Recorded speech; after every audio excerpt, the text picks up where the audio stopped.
Okay, everybody ready? Everybody almost ready? Lovely spring day outside, winter's over, summer will be here, summer holidays beckoning. Fantastic. What a time to be alive.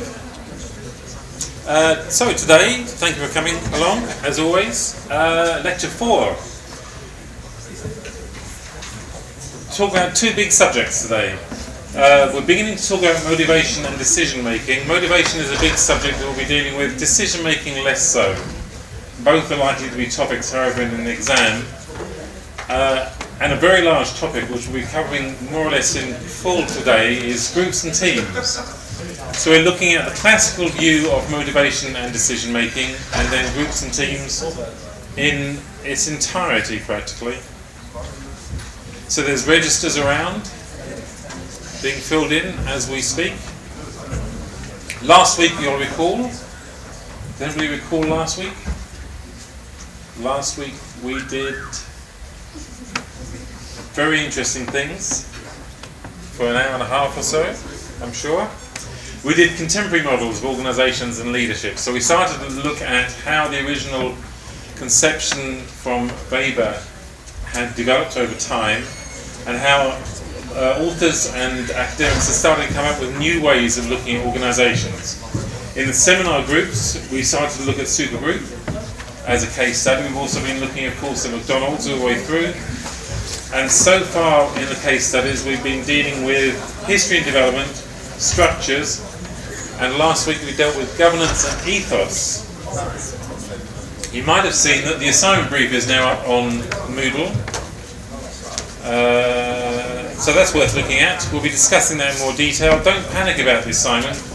The assignment is simply looking at the case study and asking you to write up some facets of the case study that you've been working on. So you've been researching for the case study for 3 weeks now. So you've done a lot of work, a lot of good work already. So just to recap then, we've seen pictures like this, which is my attempt to try and convey in a pictorial sense the variations which various academic authors have put forward over the years, starting with, of course, Max Weber. We've looked at leadership and organisational theories to date. We looked last week at Likert, Kurt-Lewin, Burns and Stalker, and McGregor. And what we're trying to do is to categorise and understand how we can describe contemporary organisations. So, just as a little recap, you'll recall it all started with Max Weber. Max Weber, I'm not spending too much time on the recap, we will have a revision session in some weeks to come, but Max Weber started all off, as far as we're concerned, by describing this new organisation that had arisen as a result of the Industrial Revolution, which he called a bureaucracy. Bureaucracy at that time was deemed to be the most efficient method of organisation. Of course, nowadays we kind of think of bureaucracies as bureaucratic, red tape, slow, difficult to change and so forth. But at one time, Max Weber was suggesting that bureaucracy was the most efficient method of running an organisation. We also were introduced to F.W. Taylor, Frederick Taylor, writing independently, of course, of each other. Frederick Taylor coming up with the idea that you could scientifically understand work, break it down into components and make it a scientific development, so that you could scientifically recruit individuals to tasks which had been scientifically designed. And the third key writer that we discovered, we come across, was who? Henri Fayol, who first described the role of the manager.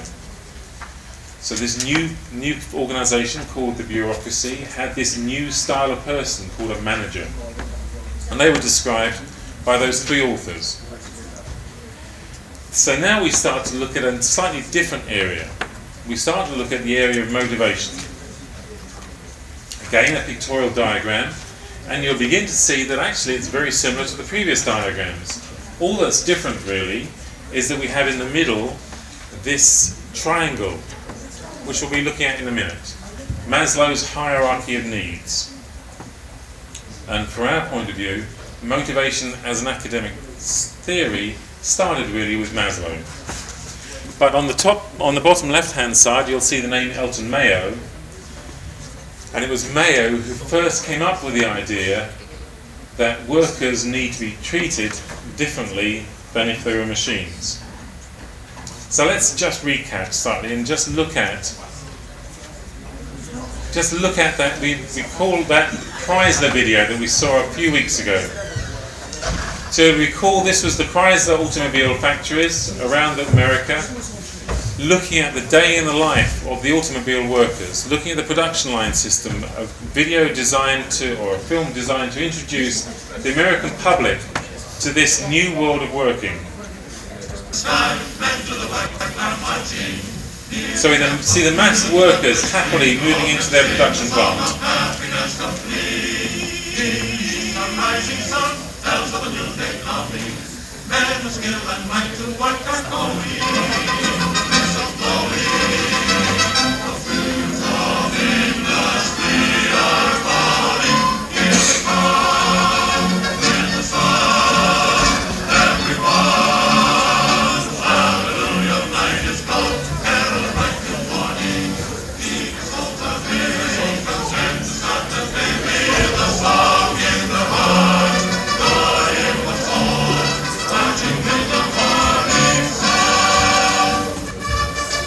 Perfect timing. However, the world of work for many people was not as happy, was not as sophisticated. So alternative views had been put forward that modern work was drudgery and effectively slavery. This is a film called Metropolis, which you may have heard of. Very famous film from 1927, which started to look at how society had been split between the workers and the leisure class. So this is the introduction.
So, the end of another exciting day at work.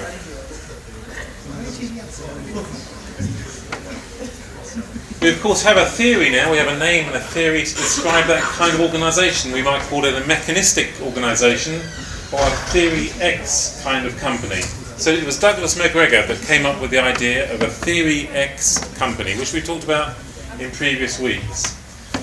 So the implicit assumptions within a theory X kind of company was that the average human has an inherent dislike of work and will avoid it if possible. And therefore the management of these workers needs to stress the importance of productivity, of pay as you earn, of maximising the amount of money that you can earn, restricting output, finding ways of managing and ensuring that rules and policies are adhered to. So the summary is that the average human prefers to be directed, wishes to avoid responsibility, and has relatively little ambition, and above all, wants security. What they're suggesting, however, is there is an alternative. So this is McGregor, late 1950s, early 1960s. There's a theory Y company. We've heard other terms like these, which are organic, or systems 4 from Likert, which suggests that actually people enjoy working. Working is as natural as leisure. Most human beings seek to learn and develop themselves. They seek responsibility and take on responsibility if possible. So we've got this different viewpoint. We've got the viewpoint of a theory X type of organisation, where people have to be forced and coerced to do things, and management's task is to impose rules and regulations upon them to ensure that they meet deadlines. And this alternative viewpoint, this perhaps more modern viewpoint, the theory Y company, a contemporary view of a company, which suggests actually people like to be involved.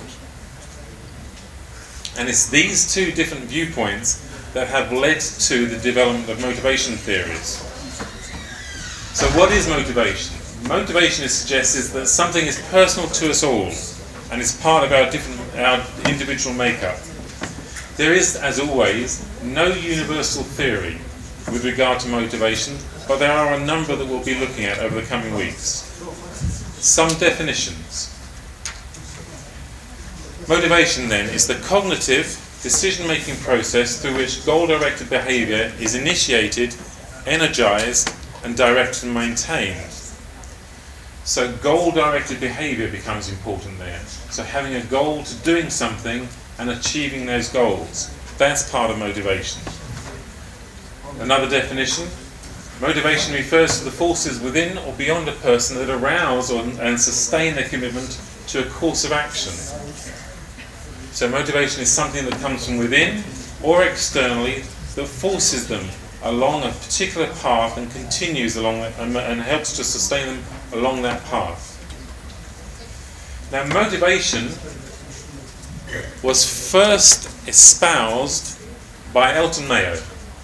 During the period 1927 to 1932, he was undertaking a series of experiments at a General Electric Company plant at Hawthorne, hence the Hawthorne Experiments.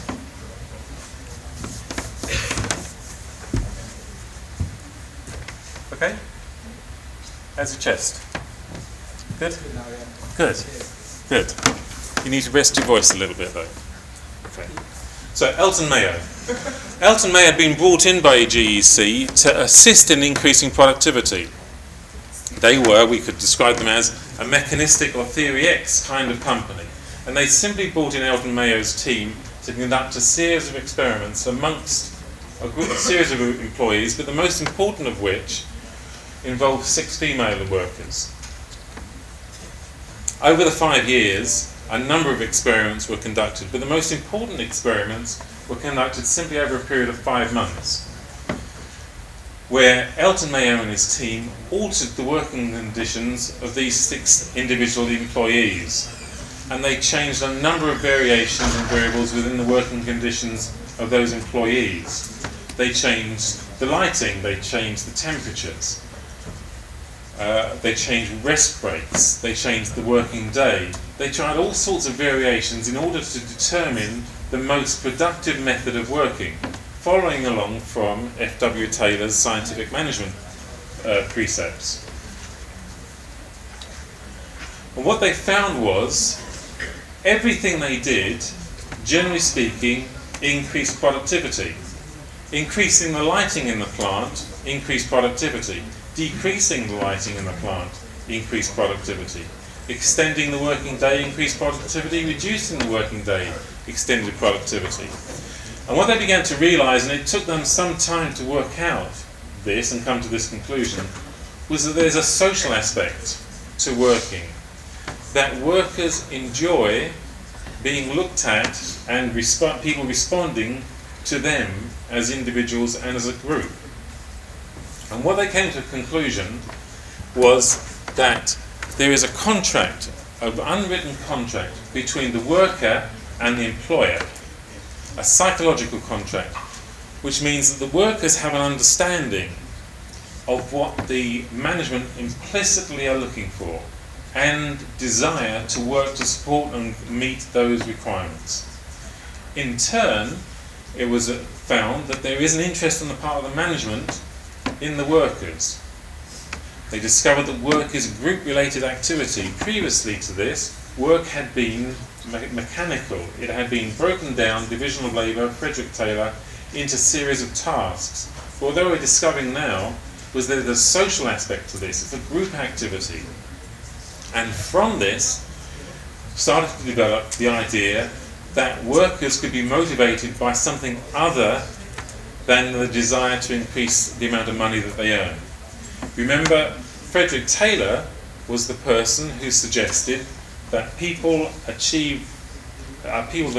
desire is to achieve as much income as they can. Not that they were necessarily motivated only by money, but the task of the employer and the employee was to work together so they could all maximise the amount of money they earned. What the Hawthorne Experiments discovered was that workers gain and strive for more than simply money. They demonstrated then the importance of the individual and the social environment to the world of work. They discovered and suggested that this idea that people had to be coerced and forced to do things was incorrect. And that this new way of working, this denigration of the individual in this mechanical world of work, could be altered by viewing the workers as individuals and motivating them. So we have then this theory Y type of organisation, as I mentioned before, which looks at people in a much more supportive, all-embracing environment. Motivation then has developed from those original experiments in 1927 to 1932. And we now understand that essentially there are two types of motivations. One called intrinsic and the other type called extrinsic. And from this, more or less everything else has flowed. So extrinsic motivations are those rewards which are introduced by others than the individual. So such things as the salary that someone receives would be called an extrinsic, so external extrinsic to the person. Reward, fringe benefits such as bonuses, the working place conditions and facilities and so forth. They are all things that are external to the individual, called extrinsic motivation. Whereas intrinsic motivation are those factors which come from the individual themselves, intrinsic, internal motivations. So the individual's own desire to achieve, the individual's own desire to be part of a group. And all companies now work on the basis that they need to meet both the extrinsic and the intrinsic motivations of their staff members, given that historically companies generally have been looking simply at pay and conditions. Extrinsic values then look at things that are imposed upon the outside. Intrinsic values then are those that we believe ourselves. So when we come to work, we bring a combination of values. We have a set of requirements that we bring to the task, and the employer, potential employer, brings with them a set of expectations that they can also offer. Generally speaking, there are two types of motivational theories, which are just called content theories. So they look at what the individual needs, the needs of the individual, and process theories, the means by which the motivation arises or is met. And over the next few weeks we'll be looking at these in a little more detail. Today's session is just an introduction to the idea of motivation, and particularly to Maslow. So it's Maslow's hierarchy of needs, which you'll all have heard of, I'm sure, which is the basis of much of today's motivational thinking. What Maslow does is he takes the intrinsic and extrinsic motivations and incorporates them into one diagram, which he calls a hierarchy of needs. And they work from down at the bottom upwards. So the theory is this. At the root of each individual is the need to gain some degree of food, water, somewhere to sleep, to lead a healthy life. That's basic requirements. Next, people look for safety, so security, a family, employment, and so forth. The next level up is they need some form of interaction with friends and family, some degree of intimacy. Thereafter, people are looking to develop self-esteem, respect, and confidence from themselves and their peers. And finally, the topmost motivation, Maslow suggests, is what he calls self-actualization, which is the state where we're most creative, where we have passions. So what Maslow suggests is that we have a hierarchy of needs, and we cannot meet a higher need until a lower need is met. So we will not be looking for social interaction, for instance, if we have nowhere to live or no food. So the basics have to be met. We have to have somewhere to sleep, we have to have food and water, we have to have these basics met before we can start feeling secure. We have to feel secure before we can start socially interacting with people. We have to be socially interacting with people before we can start to feel self-confident and confident being in social situations. And we can't be creative until we feel some degree of self-esteem and some form of respect coming from others. Now, to a certain extent, these are almost now truisms. Everybody needs food. If you're a creative person, you don't feel creative if you haven't eaten. So there is a cycle, because you might eat and then feel creative, but actually you'll be hungrier then again. So you stop being creative because you need to have something to eat. So people misinterpret the hierarchy of needs in that it's simply from bottom to top. It is cyclical, and there will be points when you're at higher level and then go back down to the bottom level. But most companies now will attempt to demonstrate that they can meet all of these levels of Maslow's hierarchy of needs. So up on the Moodle website will be a document from Tesco's demonstrating how they meet all of these needs through their own employment practices. And you can take a view as to whether or not they're overstating the case or not, as it might be. So he wasn't specifically looking at the workplace, he was just looking at motivation in general. But it has been taken by many companies to be the founding piece of their work on motivating staff members. So, at the base level then, we have the physiological needs, which they would describe as basic pay.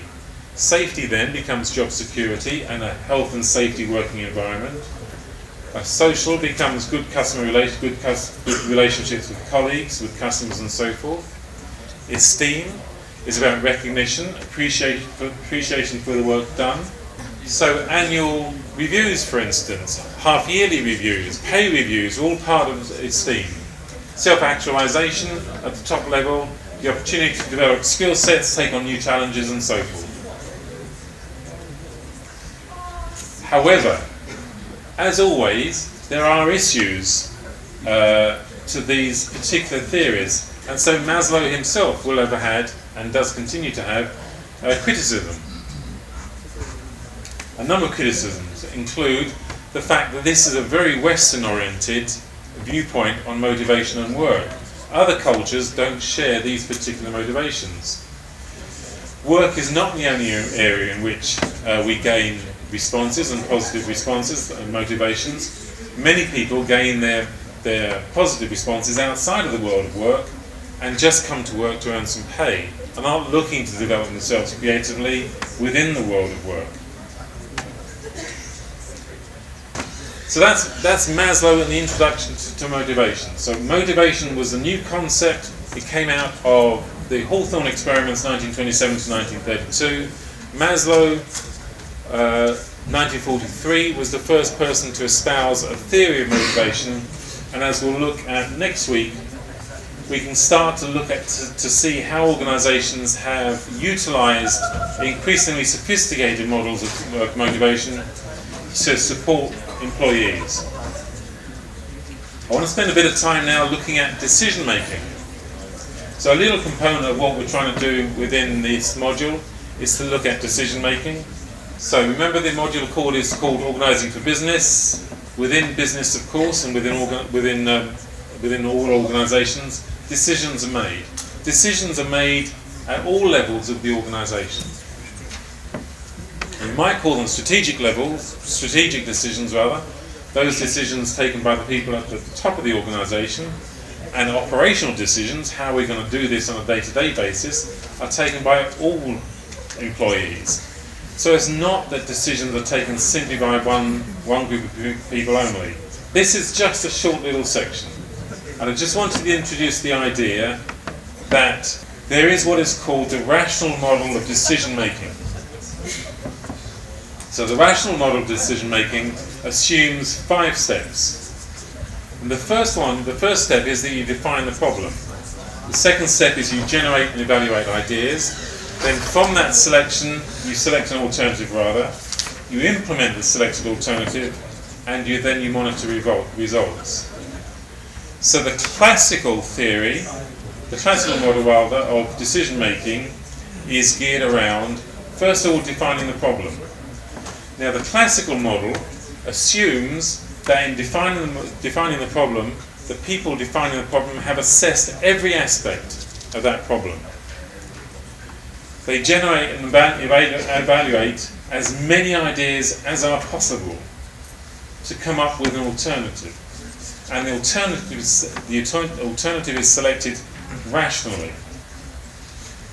The selected alternative is implemented perfectly, and then the results are monitored fully.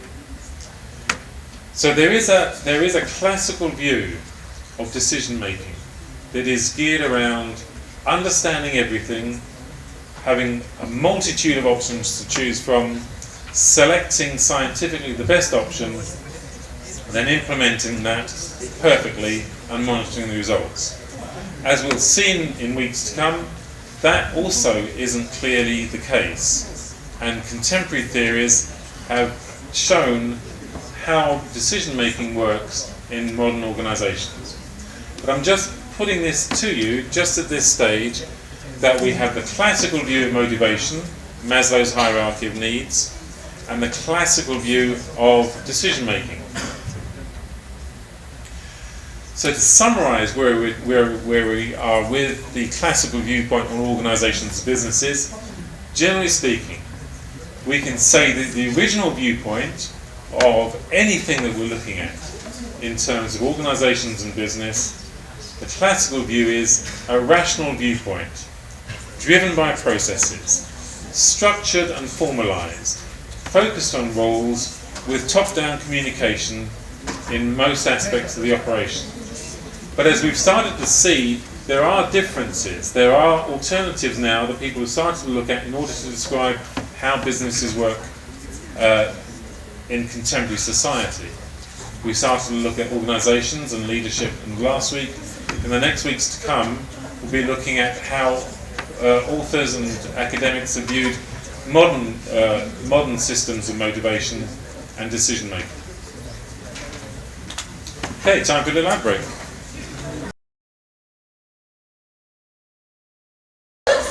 So, the main feature for today then is groups and teams. Yeah. It's exciting. Groups and teams. Right. As you will have discovered already,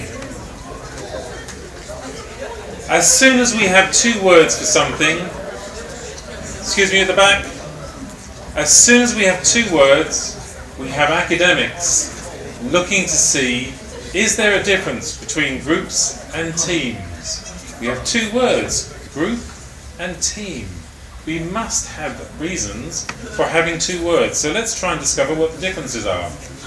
And of course, whole careers are made then in terms of developing theories as to what is a group and what is a team. As we shall find, it's not that clear cut. And all you need to do within the exam situation is to demonstrate an understanding of the various theories and models which make up this field.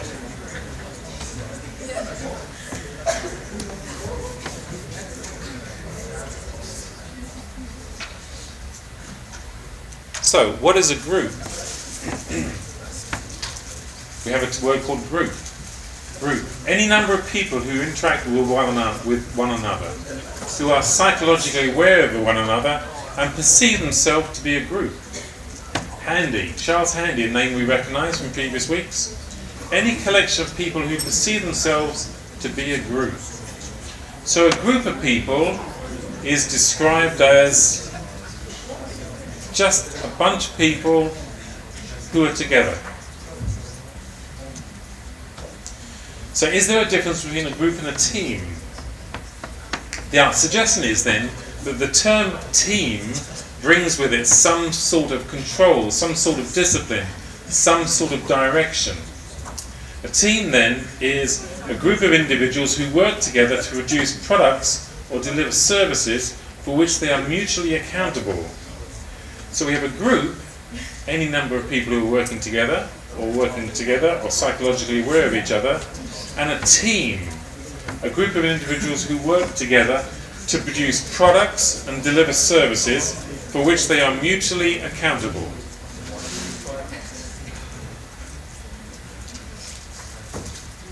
Is there an interesting discussion going on about groups and teams?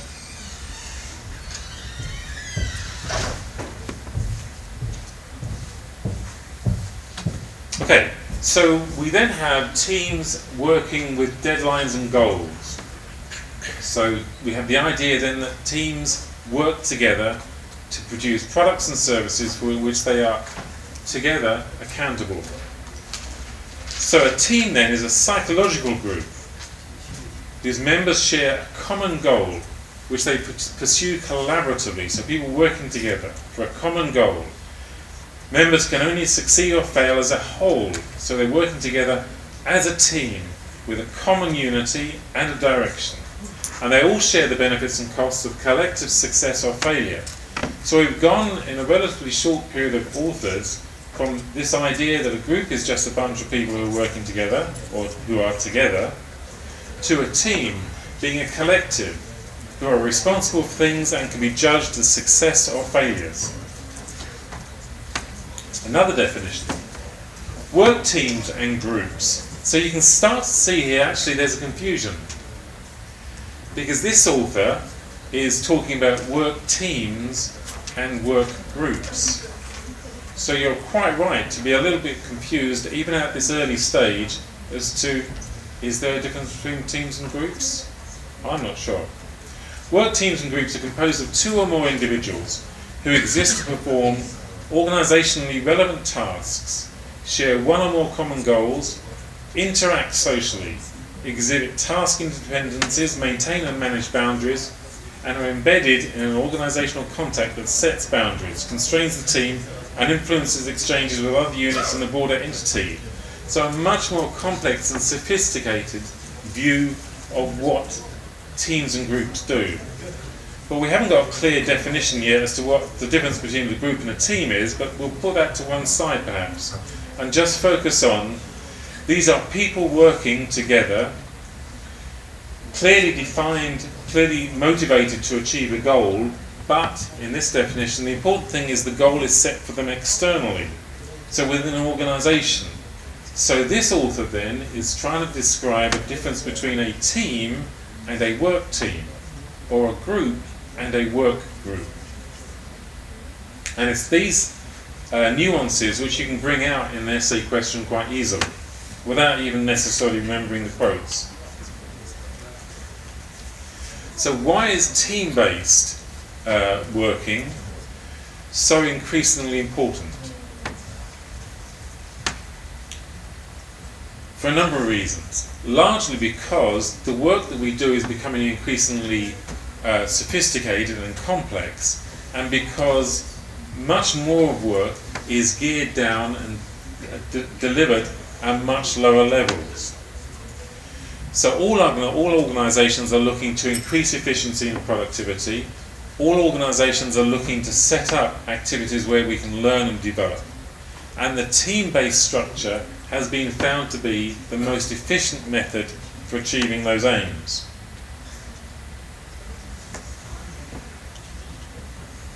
So the characteristics of a team, called a real team here, not a pseudo team, are that the members work closely together. They're interdependent. They have to work together because they don't each have all the skills required to achieve the aim or the goal. They have clear objectives which are shared amongst all the members of the group, and they have a commitment to those objectives. They regulate themselves, so within the team there is a viewpoint that is designed to engender support to gain the goal, to gain the end point. The wider organisation recognises that group as a team. They have some degree of autonomy, so some degree of decision making is delegated down to them. Their membership is clear. There are boundaries as to who is a member of the team and who is not a member of the team, and the team roles are clear to everybody. So we've moved relatively quickly, and I appreciate that it is relatively quickly, from this idea that we've got these words in English called a group and a team, let's try and see the difference here, to this viewpoint that says when we're talking about work, when we're talking about organisations and business, the term team means something very specific. It isn't a bunch of people, it's not a group of people who are psychologically aware of each other. A team is a bonded group of individuals with clear defined tasks, goals and roles. So members of a real group and team need each other. For instance, we talk about a football team. A football team is a team because those 11 players have a clear goal, they are interrelated, they all have clearly defined roles and responsibilities. There are 11 of them, no more unless one's been sent off and no less. And they meet the needs and definition of a real interdependent group. There are benefits then to having team structure within organisations. It makes working much more flexible and efficient. Teams can be much more adaptable and more easily able to take on the challenges of changes. Working in teams reduces costs and increases innovation. It utilises a broad range of skills, and it means that individuals can develop skills which they can bring to the team, rather than everybody being specialists in everything that is required for the task. It has also been shown, motivation again, to increase employee commitment and their own well-being. So, going back to the Hawthorne Experiments, what was clear was that the 6 workers that were being investigated had developed from being 6 workers working together to being a team, and therefore their motivation increased. And we have evidence of the benefits of those, because large numbers of studies have been taken to show that team working is operationally more efficient, financially more efficient, and better for the individuals themselves, the members of those teams. teams do differ, of course. They differ according to how long they are combined together as a team. They differ according to whether or not they're close to each other. You can have virtual teams that are clearly teams, even though the individuals may be in different continents or in different time zones, they are clear as a team. We can differentiate teams according to how complex the routines are and how flexible they need to be in undertaking those routines. We can differentiate between teams in terms of their decision-making ability, or how much autonomy they have within the workplace. And typically, we give these teams names. So you might call them a production team, for instance, an assembly line within a car factory. A service team, such as dinner ladies in the school. A project team. Negotiating teams. Performing teams, like groups. One Direction, Manchester United. Strategy and policy teams. So we can start to build up the idea that there are teams, and we can now define what a team is, particularly a work team. We can define a team, and we can then start to give them a label so that they can differentiate themselves from other types of teams working within the same organisation. What we're not clear about is how big the team is. One of the earlier definitions was that a team is 2 or more individuals. Generally speaking, it's considered that the right number of people for a team is perhaps 6 or 5, though there are larger teams and there are smaller teams. There are a number of course models and theories related to groups and teams, but the most important one, as far as we're concerned, is Tuckman and Jensen's 1977 model of group development. And this suggests that teams come together, that teams are not created complete, that these work teams, however defined and however labelled, do need to follow a process by which they come to become, through which rather, they become a team. And Tuckman and Jensen suggest there are 5 stages. The 5 stages, handily rhyming, are forming, storming, norming, performing and adjourning, which doesn't rhyme so well. Forming, storming, norming, performing and adjoining. So forming means simply that the members of the team are introduced to each other, presumably by the organisation, presumably in response to a need from within the organisation, which has been defined by the organisation, and these individuals have been selected to be part of this team. So they're forming the team, beginning to get to know each other. All teams, it is suggested, go through this process. And it's important to understand when you're working and in a team that things won't always go well. You're not always working well as a team. And Tuckman and Jensen are suggesting that that is because the process you go through is, first of all, you're introduced to each other, forming, and then you go through a process of storming, where as the team get to know each other from a psychological point of view and a personal point of view, so they start to argue. There are problems of control, there are problems of management within the team. There are people who have different viewpoints. So storming indicates there are arguments. And all teams will go through a process where there are arguments. And then they settle down. So the norms of the group, that's the norming stage, the norms, the standards, the means by which the team works, the processes under which the team will operate, these all become standardized and understood by everybody. This is the norming stage, and only thereafter does the group or team start performing and meeting the needs of the organisation. So one of the things that the managers have to do who are setting up these organisations is ensure that the performing stage is reached as rapidly as possible and with as little friction as possible. But all groups go through this process, it is suggested, of forming, of arguing, of developing standards of process, of forming, and then, as the name suggests, the group goes away. The project is finished, the team disengages, and maybe come back together. Now, one of the considerations about Tupman and Jensen is very often this 5-stage process is looked at as being designed only for projects. Yes? Performing. What? I didn't get performing. Performing? Yeah. Performing is when they're doing the job. And So a journey. I've just come into a journey. So performing is where they're doing the job. They've been through the process of arguing, they're getting to know each other, arguing, working out what happens, and then they get on with the job. Okay, so there's a period of time before the team starts to get on with the job. And then they finish. So adjourning is when they finish and go off back to other groups or back to their own department or whatever it might be.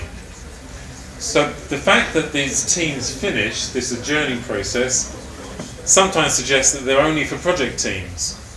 But all groups, all departments go through this. Even when someone newly arrived at the department will go through this process before they settle down to start working at 100% capacity.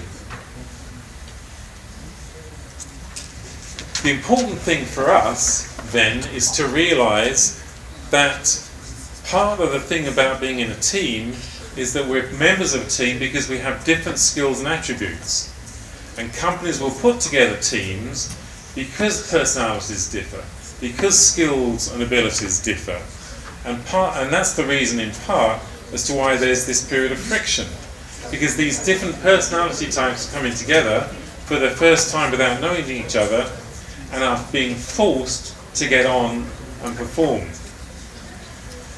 So a great deal of work is undertaken by companies to ensure that the members of the group will in the end prove to be productive. And there are a variety of tests that you can undertake, and companies undertake, to identify the best possible teams. On the website there's a link to a site called 123 Test, which is an online team test. So you take a questionnaire and you work out what type of person you are. Now the style of team member is based upon our learning styles. Has anybody ever done learning styles? Have you done learning styles? Okay, learning styles is a different module, but if you haven't come across it, the way we communicate and the way we learn differs from person to person. We all learn in different ways. We all communicate in different ways. Although we're using the same language, actually the way that people learn, some people like to read, some people like to talk, some people like to watch videos. There are all sorts of different ways of learning and communicating. And various authors, in this instance a person called Cole and separately Honey and Mumford, have come up with 4 different learning styles, 4 different learning preferences. What they suggest, and this is slightly off topic, but on the assumption that you haven't done it before, I thought I'd put this in. What they suggest is that there are 4 different learning styles, and we can generally summarise ourselves as having a preference for being one of those 4. We are either, without wishing to go into the detail, we're either what they might call an activist. That's someone who likes being part of a team and is really good at brainstorming. That's an activist. There's another type of individual who learns in a different way, and they might be called a reflector. They're the person who works alone, who goes away and analyses information and needs space and time to think about things. There's a theorist. So that's the person who can get a variety of pieces of information and come up with some solution to a perceived problem. And you have a fourth type, a fourth preference, called a pragmatist. He or she is the person that implements the idea. So based upon these learning styles, you begin to think then that actually there are 4 different styles of people. There are those that like to come up with the ideas, the brainstormers. There are those then that take the ideas and take them away and think about them and come up with possible solutions to that problem. There are those then that take those possible solutions and come up with the best solution, and then there's the person that implements it. Now you'll have recognised already within your own styles and within others that there are types of people who are always the ones who come up with the ideas. And there are different types of people than those that like to work out what the details are. There are the quiet ones, perhaps, who don't come up with the ideas but are good at implementing things. What Honey and Mumford and Kolb's learning styles suggests is that we need 4 different types of people, let's say, to be in a team. You need people to come up with the ideas. You need people to go away and think about possible solutions. You need someone to make a decision, and you need someone to implement those. And they're all different people. We all individually have each of these skills, but we have a preference for doing one of those types of things. So some people like coming up with the ideas, and other people just like to be quiet. So based upon learning styles, based upon Honey and Mumford and Kolb, we've developed a whole series of tests designed to work out members of teams. The most famous test has come from a mother and daughter team, and it's called the Belbin test. So Belbin suggests a team is not a bunch of people with job titles, but a congregation of individuals, each of whom has a role which is understood by the other members. Members of the team seek out certain roles, and they perform most effectively in the ones that are most natural for them, so that those that suit best their learning styles. There are 9 types of individuals according to the Belbin test. And they have, in part, slightly odd names, as we have found many authors come up with slightly odd names. They're called plant, resource investigator, coordinator, shaper, monitor evaluator, team worker, implementer, computer finisher, and specialist. And generally speaking, we can see these as we go through a particular project, where the project starts and we have to identify what the problem is, all the way through to the end, where someone has to implement it, has to implement this solution and come up with some evaluation. So taking the Belbin online test, or taking the equivalent 1, 2, 3 test, gives you an indication of what kind of strengths you might have, so that you can better understand the kinds of roles that you might have within a work group or a work team.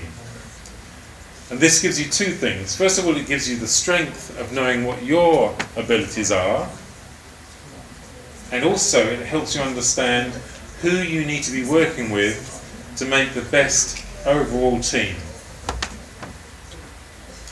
So, for example, at the plant, so in the Belbin model, there are always 2 aspects. The first is the contribution that the person makes, and then what's called the allowable weaknesses.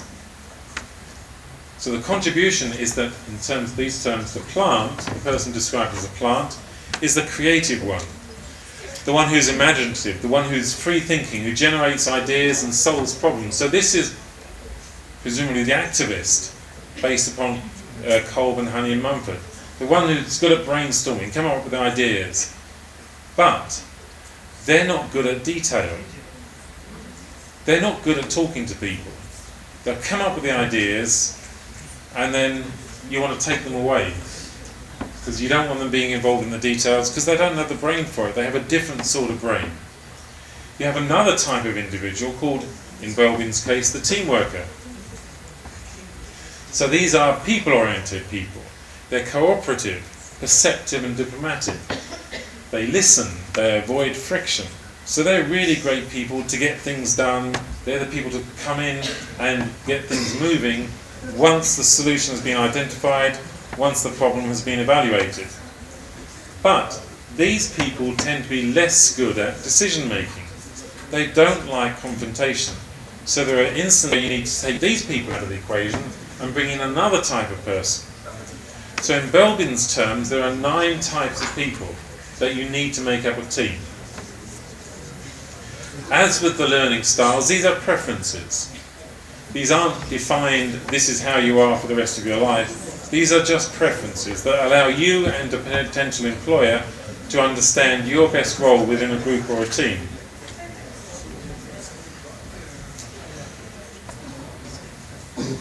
So the way in which companies start to take advantage of teams by building the teams together is by using what's called an input process output model. And that simply means by clearly defining the inputs, by supporting the team processes, one can more clearly define in advance what the outputs are likely to be.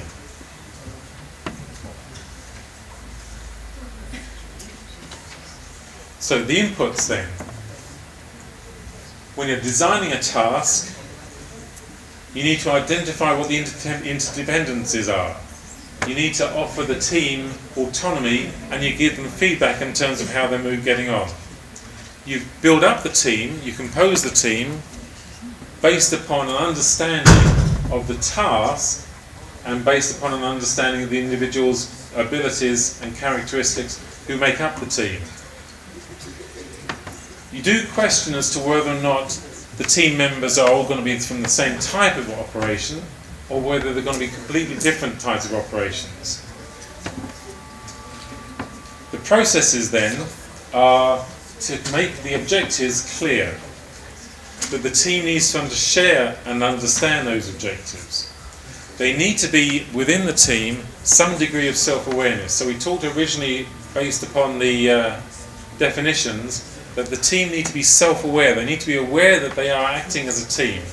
And part of the process of building a team is to make sure that the team members are aware that they are responsible as a team. In the course of your university degree, you'll be asked to do things as a group, and you'll be marked as a group. And part of that is learning how to share and absorb different roles and responsibilities. The team needs to develop an understanding as to who is going to be leading the team and how they're going to be managed. And they need to understand how they're going to manage and support conflict, because conflict always exists.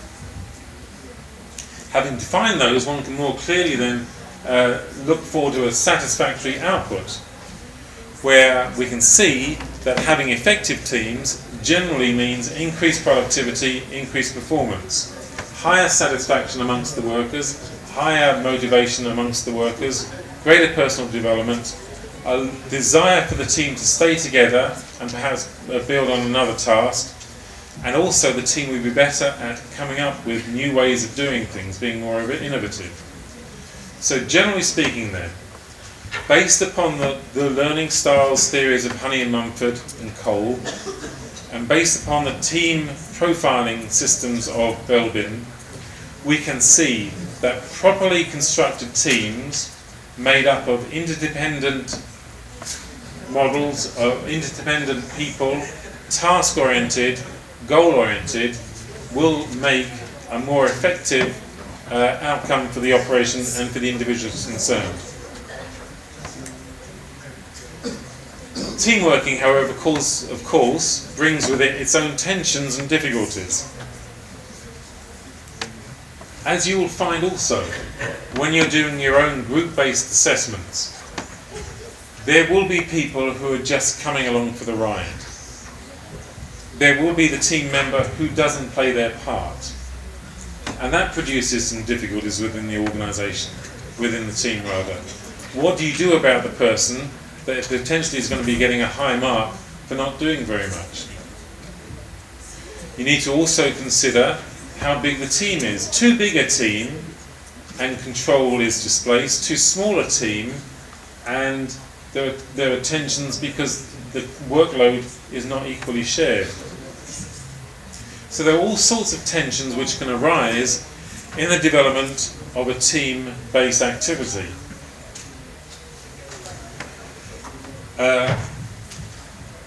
There is this thing called groupthink, author Janis, 1982. So one of the tensions that arises with group work is when the group's desire to conformity, the group's desire to conform is so great that the aims and requirements of the group are forgotten. And we can see instances of groupthink arising when the group starts to misunderstand what its task is, or starts to misunderstand that it's been asked to undertake a task by the company, and the company has directed them. You can start to see instances of groupthink where honesty is being hidden because people are trying to avoid conflict within the group. So groupthink is one of the ways in which we can identify when a team is not working at the most efficient levels that it should do. To summarise then, effective teamwork is critical to organisations today. Most of the work that you'll be undertaking when you move into work will be team-based. It's important to understand when you're working as a team, a real team and not a pseudo-team, i.e. just a bunch of people who have similar sorts of roles. So a team, a clear team, has, as we've seen, very clear objectives, which are offered to them by external people within the organisation. They have defined roles and responsibilities as individuals within the team. They work to a set of parameters that have been offered to them by the company or the organisation, and they build within themselves a degree of motivation to achieve those aims and objectives. They're interdependent amongst each other, so no one person can do all the work themselves. Each person of the team requires everybody else to be working at peak performance. In the end, working effectively in a team increases productivity and increases motivation. So a good thing for everybody all around. The various pieces of reading to have within this, to follow this topic up, various pieces of reading to follow this topic up, and groups and teams will be part of the exam. This is all we're covering on groups and teams, so there's more for you to think about and read. Various references, and that's it. Is the register anywhere? Registers anywhere?